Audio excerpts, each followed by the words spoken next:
Gaza में ground operation से पहले इजराइल की वायुसेना बड़ी भूमिका निभा रही है।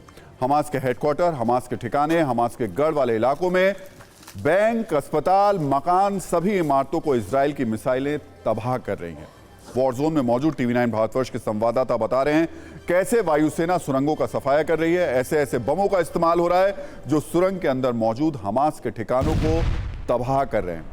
इस दौरान इजराइल की वायुसेना ये भी सुनिश्चित कर रही है कि किसी भी बंधक को नुकसान ना पहुंचे।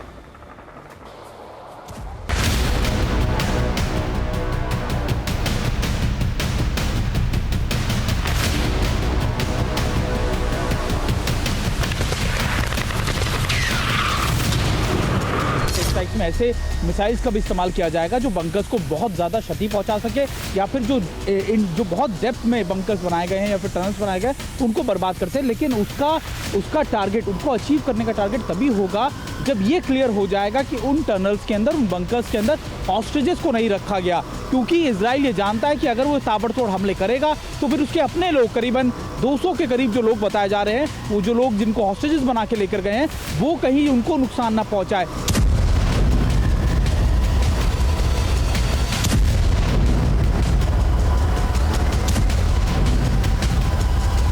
ऐसी आइडेंटिफिकेशन की गई है लोकेशंस की, और उन लोकेशंस पर जब ग्राउंड टीम पहुंचेगी तब वो खुद पहले जाकर आइडेंटिफाई करेगी, और जब ये आइडेंटिफाई हो जाएगा कि हाँ अंदर कोई नहीं है, सिर्फ हमास के लड़ाके मौजूद हैं, तब उनको टारगेट किया जाएगा। पहले ग्राउंड रिपोर्ट यानी पहले ग्राउंड सर्विलेंस किया जाएगा, उनके बारे में जानकारी हासिल की जाएगी, उनके बारे में लगातार उन लोकेशंस को आइडेंटिफाई किया जाएगा, और उसी के बाद इन बंकर बस्टर्स का इस्तेमाल भी किया जाएगा।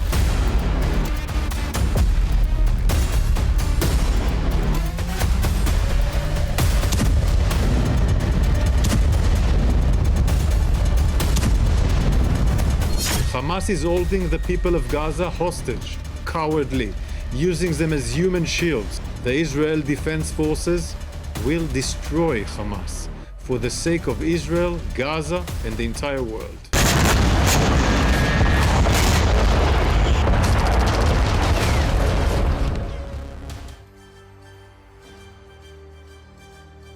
और अब सत्ता में आगे बढ़ते हैं और कुछ सवालों का जिक्र करते हैं जो इजराइल और हमास के बीच जारी युद्ध के दौरान उठ रहे हैं। सवाल ये, क्या इजराइल और हमास युद्ध और भी विनाशक होने वाला है? क्या इस जंग में नए देशों की एंट्री होने वाली है? क्या रूस और चीन इस युद्ध को लेकर बड़ा फैसला लेने वाले हैं?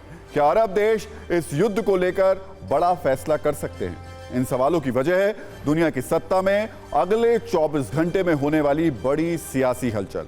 वो 3 मीटिंग जो दुनिया के 61 देशों के करीब 342 करोड़ लोगों को प्रभावित करने वाली हैं, और इस पर पूरी दुनिया की नजर भी है। पूरी दुनिया इस वक्त 2 युद्ध झेल रही है।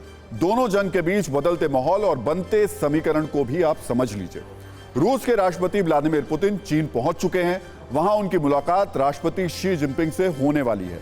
वहीं दूसरी मुलाकात वॉर जोन में अमेरिका के राष्ट्रपति जो बाइडेन इजराइल पहुंच करके करेंगे नेतन्याहू से, जहां इन दोनों की मुलाकात की पूरी अभी तक ये तो नहीं पता चल पाया है कि होगी कहां पर, लेकिन कहा जा रहा है कि जो बाइडेन को गाजा पट्टी के पास किसी बॉर्डर पर लेके जाया जा सकता है। हालांकि अमेरिका के विदेश मंत्री पहले से ही वॉर जोन में मौजूद हैं। सवाल है बाइडेन के आने के बाद अब नया क्या होने वाला है। इन 2 मुलाकातों से भी अहम एक और मीटिंग है जो OIC की आपात बैठक है। इजराइल और गाजा के मुद्दे पर OIC ने एक मीटिंग बुलाई है। यह आपात बैठक कल होने वाली है। एक तरफ चर्चा यह है कि इजराइल और हमास का युद्ध अब अगले लेवल पर जाने वाला है, क्योंकि ना इजराइल की तरफ से हमले रुक रहे हैं और ना ही हमास की तरफ से रॉकेट अटैक कम हो रहे हैं। ऐसे में सवाल इन बैठकों, मुलाकातों और चर्चा के बाद आगे क्या होने वाला है, इस पर है।